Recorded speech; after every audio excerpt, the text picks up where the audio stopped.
Asymmetrical Haircuts Justice Update with Janet Anderson and Stephanie van den Berg in partnership with justiceinfo.net.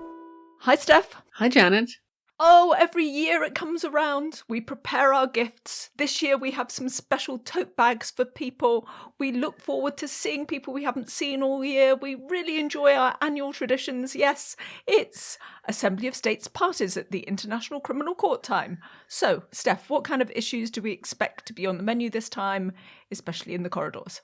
Yes, it's our version of Comic-Con. It's where we really shine as an international justice super niche podcast. And officially, we have some of the old favorites on the menu. There is the budget. This time, the court is not asking for a lot of an increase, which is on the one hand not surprising because they have no big new era cases except for the arrest of former Philippines President Rodrigo Duterte.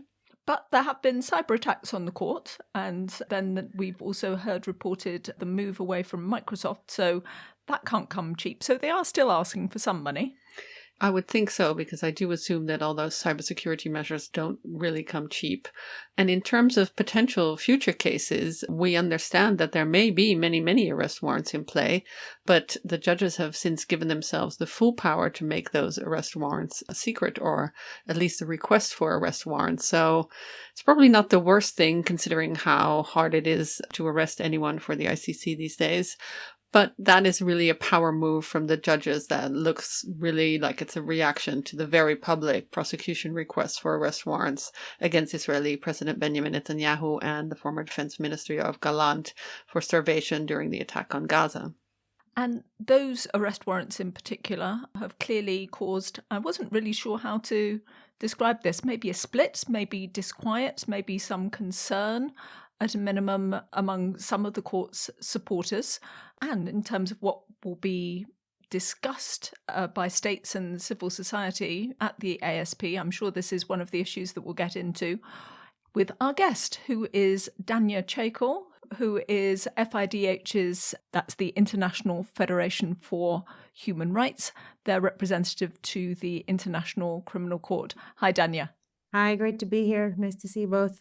So Danya is a friend of the show, and she's been on before. The last time was in episode 133 when she and Alex Villemain laid out for the audience the details of the investigation into alleged sexual misconduct by the ICC prosecutor Karim Khan, who is currently on leave. We should say upfront that he denies all allegations of sexual misconduct, and we're not going to go through the details of these allegations here. But we have some other issues to talk to Danya about, mainly the state's relationship with the court and the long-running saga concerning the prosecutor, not in the details of the allegations, but more in the way the court is handling it. And we obviously also have to talk about the sanctions against the court.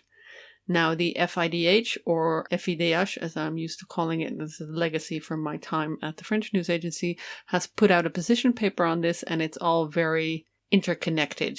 I suggest that based on that, we should, because it's also interconnected, we should end with states' relationships with the ICC, deal with sanctions on the way there, and let's get out of the way the sexual misconduct investigation. We're going to focus particularly on procedure here. I would just say from my perspective, Danya, this lacks transparency, the procedural issues. There's very little information going on there. There are very few updates. There's no real clarity on the timeline. So I accept that we need to protect the identities and the rights of those involved. But why is it that we have so little information about the actual procedural elements here? Instead, an awful lot of detail about what's alleged by whom to whom. Yeah, I think that's the core issue or problem that we're all very aware of with this ongoing external investigation, which has now been taking place for over a year by the UN. And to also say, since this is a show about the ASP, it's the non-issue of the ASP because it's not on the agenda. We will be having a side event, I should mention, from the get-go to make sure it is discussed because it is in our view one of the issues of the year, and the process is what we have absolutely been focusing on. And indeed, we will be focusing on what you just said, the fact that there hasn't been very many updates. And we have tracked that in our paper in a timeline. And essentially, what we feel is that in the name of confidentiality, which is absolutely essential, there's been a conflation or a false mix-up between the facts of the case, what are the details of the allegations, and the process. And there could have been far more updates, not just to the public, but to staff. Staff have been really in the dark.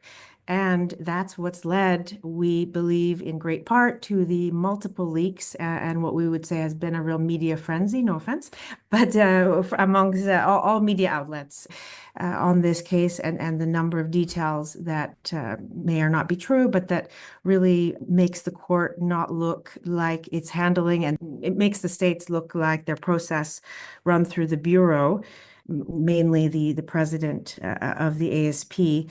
It just leads to, not to say that anything has been handled incorrectly, but without that information, imaginations can run wild.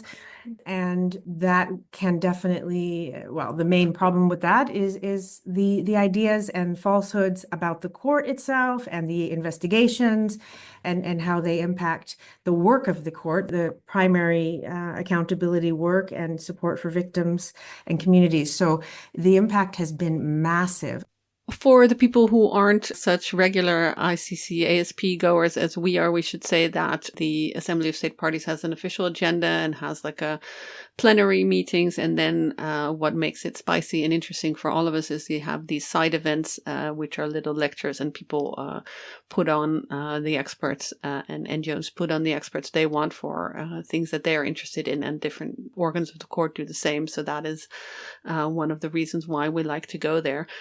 I wanted to pick up on something you said. You say that there is a lot of unclear and unhappiness about how this process is going. Why does the court not have the architecture in place to do it? And we've been hearing this since the independent expert report, that there should be a clearer line. And we saw also this year, or in your position paper, you also talk about satisfaction surveys of personnel, which looks like they're all not very happy with how this is going.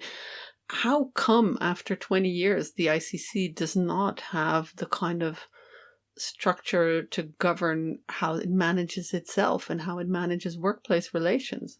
That's an excellent question, and something we're asking as well. And it's something we're urging states at this moment to pick up, because it's their court, and it's not just about the investigations and prosecutions, or another way to put it would be who's conducting those investigations and prosecutions. It's human beings, people, lawyers, psychologists, all sorts of other professionals, security officers. And if they're not, functioning at their best or much worse, and are feeling completely run down and feel even in some cases abused or mistreated or misdirected, that ultimately affects the mandate of the court and what the court's trying to achieve. So the structure to address not just misconduct, but how to make sure staff are really thriving and healthy and doing their best, I would say a lot of things are there. And since the IER report in 2020, there's really been so many new policies on gender equality and workplace culture. There's a strategy, there's anti-harassment and retaliation rules, there's a lot more mandatory training, 360-degree feedback, on and on. But like anything, if you have a policy, how is that implemented? How are people informed about that? Are their managers actually carrying out what's said in those policies? The culture is something untouchable. Are the power dynamics really being addressed? Do people feel they have upward mobility? Do people feel that they can talk about having secondary trauma when they review very extreme images or videos? Is there really a sense of safety and compassion amongst colleagues? And so far, what I've heard from a lot of people in many offices is no. And I've said that before in the podcast, and I've had the experience seeing really positive, but also challenging spaces at the court. And again, that comes from the legal profession and many other professions where managers and in this case states just have not quite figured out how to implement these ideals, how to implement zero tolerance for harassment. That's not a reality. That's really wishful thinking. And so in this event that we're going to have at the ASP, it's really about that. What has to happen now? Because states are asking, we've done everything. We listened. We saw the recommendations. We've supported so many policies, and now we have this training. Why are we seeing so many allegations? Well, the IAR is done, so now there isn't really a designated space for this. So we really are pushing for there to be a kind of working group amongst states with time-bound. They have to be time-bound on what they're trying to achieve with concrete measures and working very closely with staff. I mean, the fact is, it's about staff. They need to be part of this. They need to be listened to in a safe way, and I don't think that's happened in any great way. To take really into account what they've said is my understanding from them directly when they've given feedback. It's not handled in a respectful or really deeply meaningful way. So still to this day, many staff feel really not content and not satisfied to feeling overwhelmed. And there's still a lot of burnout and different kinds of allegations. I want to, though, point out that there's been progress on future allegations, when there's future allegations against senior officials, those who are elected, and that comes out of the IAR recommendations, because for sure there's been gaps in the regulatory framework. The main one that we really picked up on in civil society is that when, for example, in the current investigation, the UN, the OIOS, is completing their report, which should be issued, as we keep hearing, very soon. It will not do any legal assessment. And I've said this again before on the show, but there was no body or independent person that would then link that to potential. Does that amount to misconduct or even harassment, and what level of misconduct?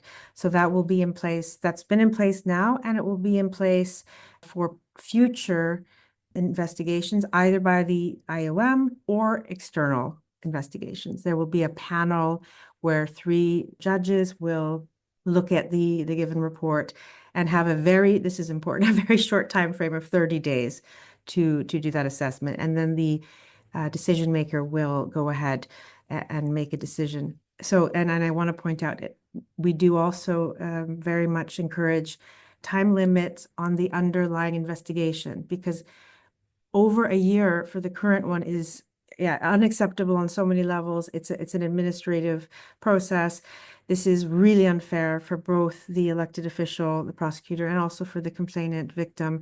And it has just exacerbated all of the problems. And we essentially, if more allegations, for example, came forward, unless they were deal breakers, the investigators should have stopped earlier and just completed this work, so that for the credibility of the process. I think it's just led to so many more problems and questions. And it again does not mean anything went wrong with the investigation, but we need to be more efficient for everyone's sake. You raised so many issues there, Danya. Thank you very much for placing it in the context of the bigger picture of the court. You talk about the IOM, that's the independent oversight mechanism that is part of the court, and you talk about the UN body OIOS, which is doing the specific investigation here into the alleged sexual misconduct. What I am wondering out of what you're saying is, do you have clear in your mind what is going to happen when? Or are you still in this kind of general, let's hope it all wraps up soon? And, maybe within that, do you actually still trust this process? Yes, I think the process has been conducted properly. It's just, there have been, it's taken too long. There hasn't been enough transparency. And the lack of transparency, in fact, is what has fueled the questioning of whether it's been carried out well. But every time we hear eventually from the ASP president, we are assured, all of us, that the due process steps are being taken care of, that we have this panel. I mean, the one thing I would say I don't think that needs to be looked at much closer is the treatment of complainants, whether they are victims or not, and whistleblowers. I don't think enough was in place for that.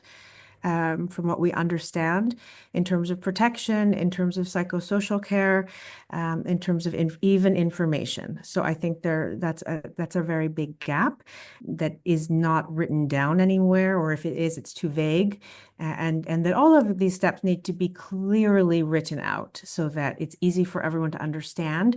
I mean, it's so complicated, as we know, and then there are different processes, whether it's the prosecutor or judges or the registrar, different decision-making bodies. This is already a huge map that I have seen. You know, it's a real puzzle maze that has to be understood really crystal clear for staff and others who are trying to make sure this is done in the most ethical, credible way.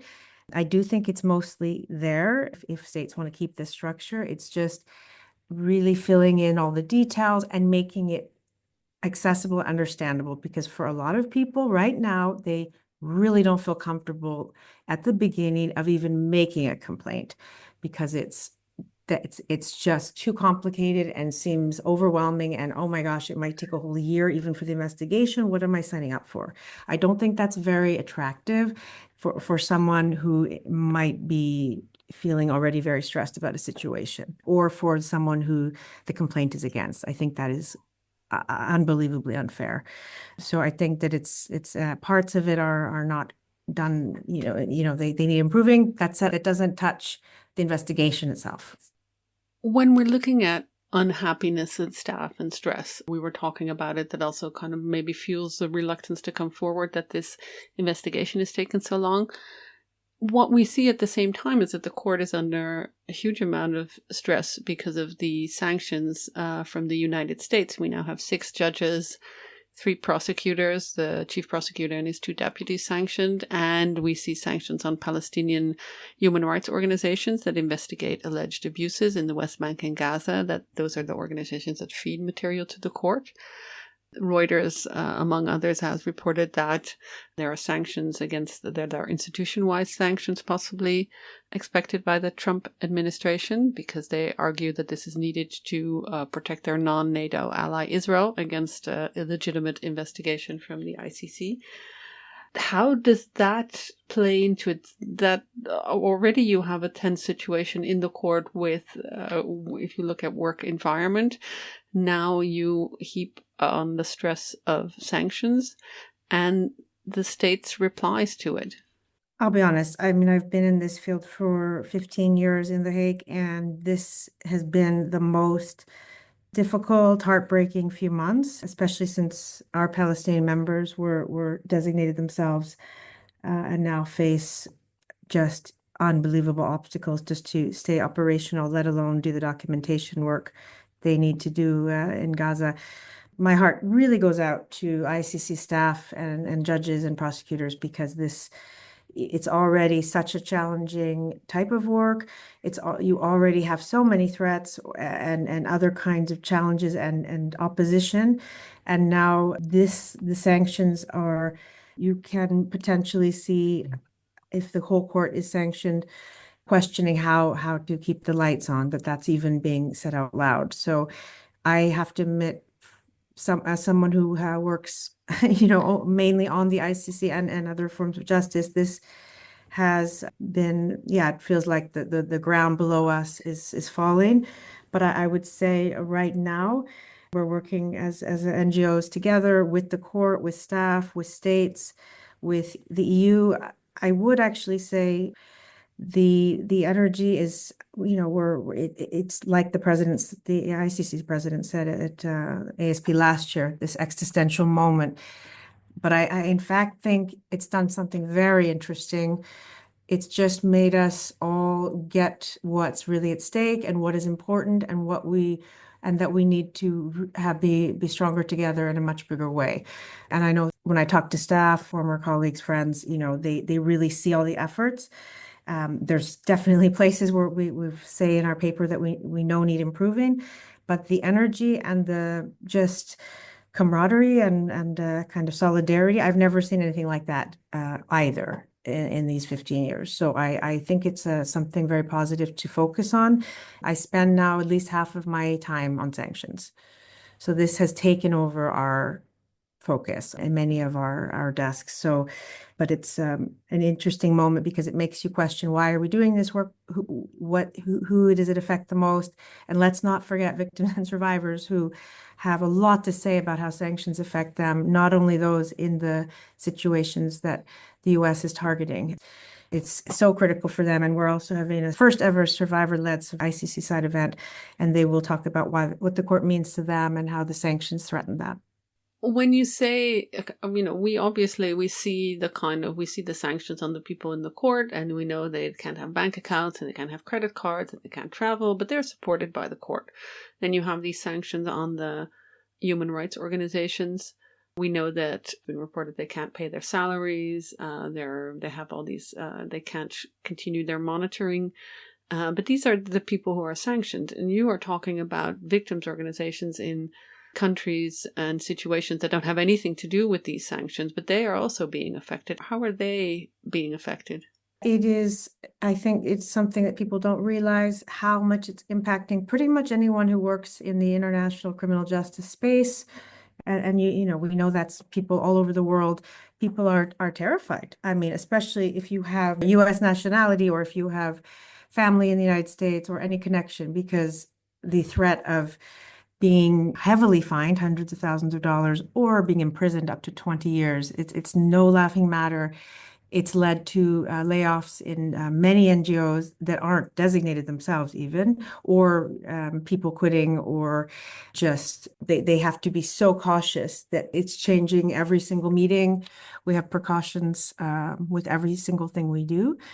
We can't forget Afghanistan. I mean, this is one of the situations being named, and I find it a complete tragedy when we have what we call gender apartheid and women being treated like not that they're not human, and that they're being told, maybe you can't work with the ICC, maybe we can't have accountability. It does make me emotional, sorry, because of the American sense of superiority and the fact that they do not want any other external body to look at accountability for their citizens. So the ripple effect, and it's telling these victims everywhere, your truth, your pain, what you seek out is not important to the global community, to decision makers, because they could see the potential of the court closing or their work being considered dangerous, or that they might get sanctioned. It's again another complicated area, the OFAC regulations and the designations and the different language and what it means and what materially supporting designated individuals or entities means. It's not clear cut. So that gray area means people are often over complying. And of course, it's not the people only, it's all of the businesses, the insurance providers, banks, IT companies that easily can decide, well, we don't want to work with anything ICC or Afghanistan or Palestine related, because we certainly don't want to face secondary sanctions or huge fines from the United States, because that's our biggest market, or we're based there, etc. So it's been, I don't think we can sugarcoat the impact. But again, as I said in the beginning, I think there's tremendous efforts, solidarity amongst the court and NGOs and states and regional organizations to make sure the ICC stays open.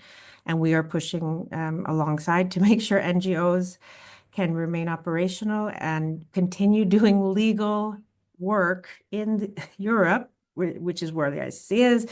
There's nothing unlawful about documenting potential atrocities and bringing that information to an international court that has 125 states parties, and that should be fully respected and protected by EU member states, especially, is what we're focusing on, and we're getting somewhere.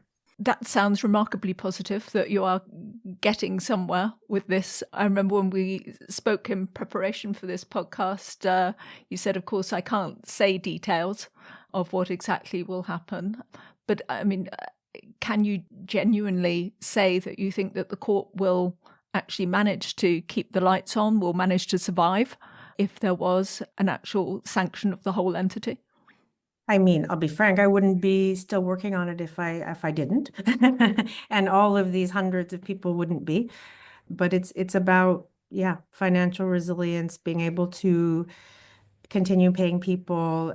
How I see it, I mean, I don't want to be philosophical, but everything is human made, or as we used to say, man made, but human made. We can, if there's a will, there's a way. If there's political will, if we can find a way to pay people, and maybe there needs to be European Commission, involvement. Without, in fact, going against the United States. It's not about that, but it's about just protecting international criminal justice, accountability, victims' rights. I do think if that is remembered and there's solidarity, being states come together. I mean, states have been asked, by the way, this year at the general debate in their opening remarks to focus on this and what they're going to do concretely to protect the court and support the court. I've never seen anything like that. There are a lot of problems, but I do think there's a shift in the conversation, all of the different conflicts or differences in views or how to get there. It's kind of, those are being, those are going down, and the bigger picture of what needs to be protected is coming to the forefront in a bigger way. But we have seen some division within states and states' relationships with the ICC. We have 3 states announcing they're going to withdraw. We have Hungary saying they're going to withdraw. Then we have several states, including European Union states, before very staunch supporters of the ICC, saying that they're not sure if they would arrest Netanyahu if he came on their territory. We have Italy, which let a Libyan suspect leave. You say that you are positive about the feedback you get from states, but I still see a lot of states who seem to comply with the ICC when they want to and feel happy to question the ICC when it politically suits them. Absolutely.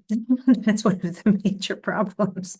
And I think that probably when states came together to create the court, they didn't have in their mind that they would be potentially part of the, someone from their country or one of their friends would be sending suspects to the court. So that idea hasn't caught up with where we are now, that no, actually the court applies to all. No one is above the law. There is the rule of law.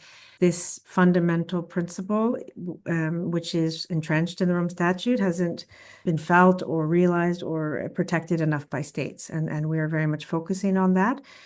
And we have seen, and really, unfortunately, non-arrest or many statements by states parties that they potentially wouldn't arrest suspects that are sitting heads of states from non-states parties because that they might enjoy personal immunities. We are also focusing on that issue in particular because it's one of the points that has come up a lot more in the last year. But that said, when we were doing our research right now, it is worth pointing out that there's been lots of tracking. We know of all the statements and the commentary, but what we realize is there's so much focus on Italy and those countries, Hungary, of course, also Mongolia, because it's both Putin and Netanyahu. And that said, of the almost 60 responses, 39 of them explicitly affirmed cooperation and support. And I think that part of this story has been left out. So the majority have, in fact, supported the Rome Statute and cooperating with the court. So the majority have, and I think that has to be highlighted, that so many states do, in fact, believe in Part 9 of the Rome Statute and cooperating, and that personal immunities do not stand for these suspects.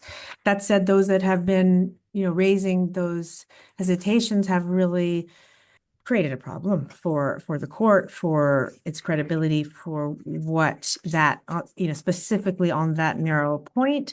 And when there's different states saying different things, even sometimes from one country, I think the Belgian prime minister said, no, he would never arrest Netanyahu, but the president did. And you see that happening when you talk to different officials from the same country saying different things. So we are definitely seeking much more certainty, and that states need to decide, are they going to continue with the Rome Statute that they created, which we fully endorse, and to do it properly and fully, and not to have double standards is, of course, the main point, that it should apply to everyone.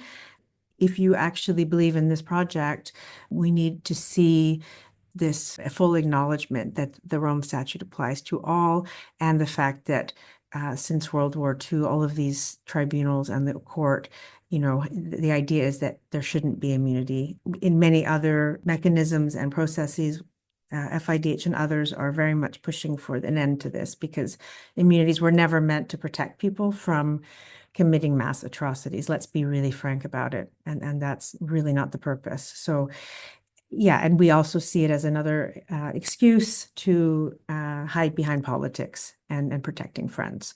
So we want to, acknowledge, of course, there will always be politics. It's part of the court. It's a state-led project, but to at least stick to the Rome Statute, at least follow the rules. And so if you have a suspect on your territory as a state party, we very much agree that all efforts must be carried out to follow the legal obligations that states have.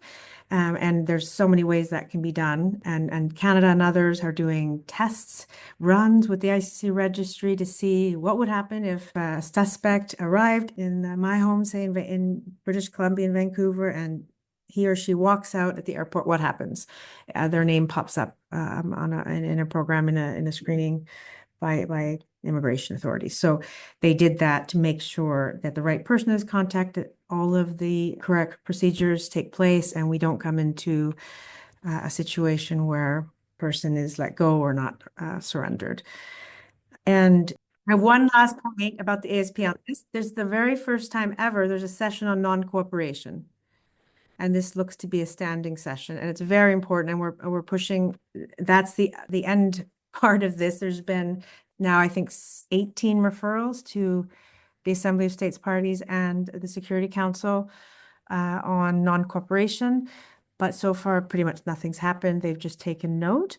Let me jump in here. You said that there's going to be a session on non-cooperation, and that's a first. But, from my view and reporting on it, whenever there are states that decline to arrest people, we saw it with al-Bashir for Darfur, we saw it with Putin in Mongolia, all these things, whenever you have non-compliant Italy with sending the Libyan suspect, we get referrals and we get the judges deciding that they didn't comply, and then it gets referred back to the ASP, and then the ASP does, at most, I believe, it takes note.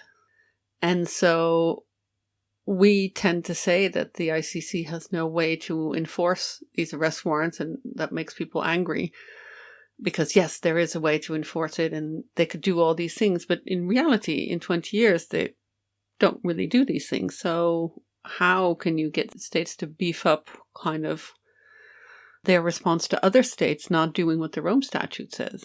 Yeah, this is the point. The fact that the system so far, or, it doesn't seem to have teeth, or it doesn't seem that states have taken seriously these instances of non-cooperation that have been referred by judges to states. What's the point of that? Why does that happen when it seems to only be a sort of reputational, maybe hurting a state's reputation slightly, but nothing has been impacted at all. And so very much, I have to point out the International Bar Association, who I would say is the leading NGO on this, mapping out all of the ways that states can deal with non-cooperation. It doesn't have to be fines or very, there are a lot of behind the scenes démarches and political work that can be done behind the scenes.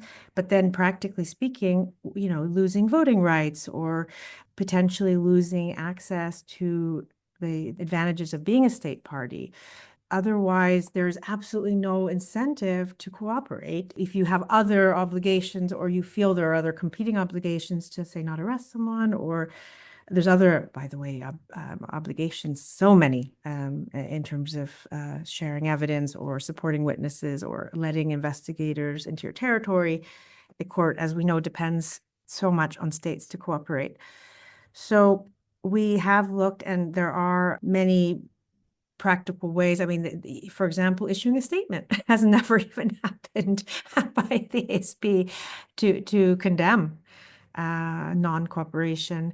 And what we're really going to push at this ASP in this session is for the two that have already been referred. So Mongolia and Hungary, and potentially Italy. We're waiting. It could be 3 this year. And if there are, because for Italy, Italy did respond. The pretrial chamber gave Italy a chance, and they did, by the way, not admit any wrongdoing, and sees this as an opportunity to improve cooperation, which is interesting. If we see all 3 there, what will that mean? Will they have concrete measures and creatively look at what can happen? Or, as some have said, does the statute need to be amended to make it much clearer? If there's an actual finding by the pretrial chamber of non-cooperation and a referral, ABC can happen, or depending on how serious, or depending on what changes the state's willing to make. It is also, though, the tip of the iceberg, and I do want to acknowledge the registry and the OTP, the Office of the Prosecutor, are doing so much work. They have tracking units. They're working on really making sure focal points on cooperation are in place in all states, and really, I would say, beefing up a lot this area to make sure that the implementing legislation, and there's a second cooperation legislation, that each country's their laws are up to date, and that everything, as I was saying before, is in place. Because if that's there, then you're much more likely to see good results and to avoid the non-cooperation. It's to link it back to harassment. It's not that we want to have a perfect reporting mechanism for sexual harassment or worse. We want to avoid misconduct in terms of workplace culture. We want to create a very safe, great workplace. And for state cooperation, we want to create make sure that the environment, the legislation, that the intent of states is to cooperate, to avoid getting to the point where there's non-cooperation. Because I don't think that even if there were really strong enforcement mechanisms and there was some kind of punishment, that doesn't mean that suddenly all the warrants will be executed. It's more about building from going to the roots of those problems and addressing them, getting more prepared, and dealing with that, so we avoid the situation of having currently no upcoming trials, which is not a great place to be, although we hope there could be 2 soon in the Libya and Philippine situations. Or at least there could be, I should say, confirmation of charges hearings in 2.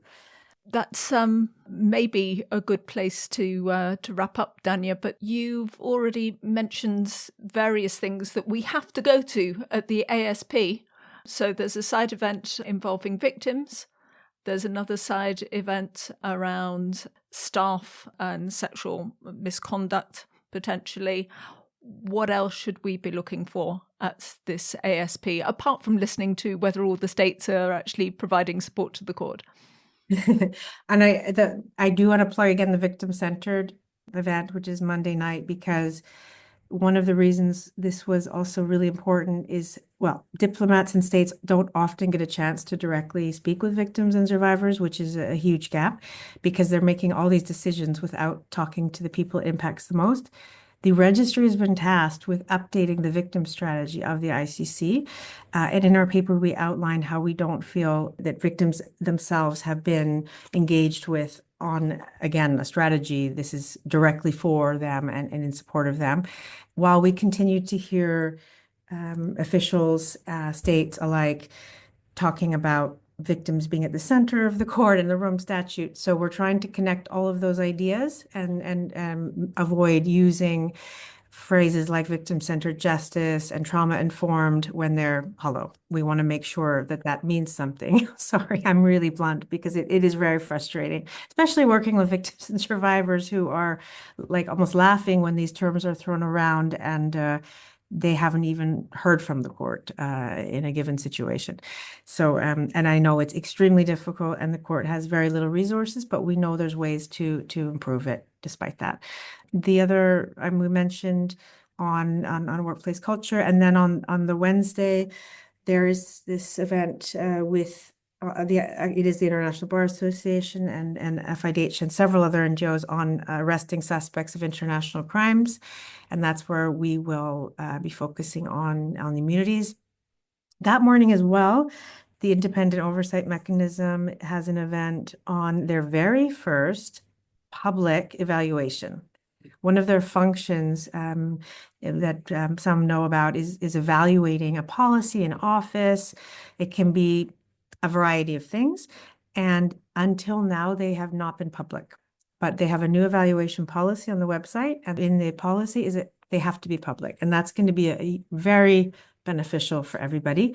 Their very first one is on the OTP's complementarity and cooperation policy that was issued last year, and on the situation of Guinea and how it's been implemented there, because there's an MOU. However, there was a recent presidential pardon. For the Stadium massacre. This is a story I know particularly well because I was actually in West Africa when this happened. I was, I think, recovering from childbirth, so that's at least 16 years ago. And my husband got sent to Guinea because there was a massacre in the stadium, and there was the coup leader who was put on trial, and he was convicted. But apparently a day later, in this case in Guinea, he was that was lauded all the time by the ICC, and see they're doing something. He was actually pardoned, got a presidential pardon, so that you have a whole legal process, but you don't have anybody behind bars. So it's going to be interesting. I think I'm going to watch out for that side event if I can. Yeah, and otherwise, the more than ever, the focus, as you know, will be on sanctions and protecting the court, and it will be a very high-level ASP. I understand, with a lot of ministers of justice and foreign affairs, etc. So there's going to be a big push to stand up for the court, protect it, and find ways to ensure its operations continue in all situations. So that's why I remain optimistic. Janet briefly mentioned it, but with all these people, and it's going to be very high level, and there's going to be a lot of journalists also buzzing around the corridors. But you said it won't deal at all with the sexual harassment allegations, except for that one side event you have. Do you think that's really going to be, or am I just going to hover around the coffee table and hear everybody gossip around it? Because it seems very odd not to address this head on by the ASP. Yeah, I mean, that's where we're doing the event, and we have 8 state sponsors. So states are really keen to talk about the process and how to address the underlying huge problems in workplace culture to avoid, as I said, the allegations in the first place. I think, you know, it is tricky because if there's no report yet and there's no process underway, or even if it comes now, that can't be spoken about. But I do think there should have been a spot indeed to talk about the process, to really frankly explain it, like, you know, the transparency around that could have been already there. I suppose they want to have the complete, you know, in terms of looking at lessons learned or the entire process, that's they're not ready for that. But I do think something could have been done. Perhaps it will be in one of the opening sessions, but there's no designated full session as far as I know, and we're the only side event. But yes, to answer your question, I think people will be obviously talking about it because there is no prosecutor right now, and while it's fully functioning, the court, and we have 2 busy deputy prosecutors, it's still a very big issue for a lot of people, obviously. We look forward to seeing you there, Danya, and we invite anybody who knows us, has been on the podcast, to come and get your goodie bag from us. And anyone who hasn't been on the podcast but would like to be, please come and have a chat to us, because we always speak on background with people very happily in this context, and then kind of store our ideas up for the next year. So if you want to lobby us and tell us what we should be making podcasts about during the next year, come and talk to us. Thank you. Thanks, Danya. Thank you so much. Great to talk to you guys as always. This was Asymmetrical Haircuts, your international justice podcast, created and presented by Janet Anderson and Stephanie Vandenberg. This episode was created in partnership with justiceinfo.net, an independent site covering justice efforts for mass violence, and with the Hague Humanity Hub. Music is by autonautics.com. You can find show notes and everything about the podcast on asymmetricalhaircuts.com. This show is available on every major podcast service, so please subscribe, give us a rating, and spread the word.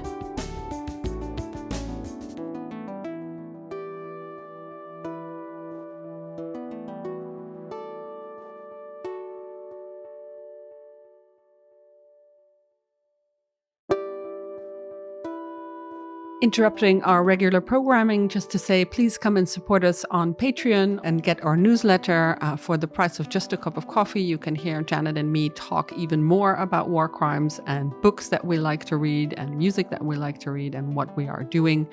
Come and follow us and support the show. Thank you.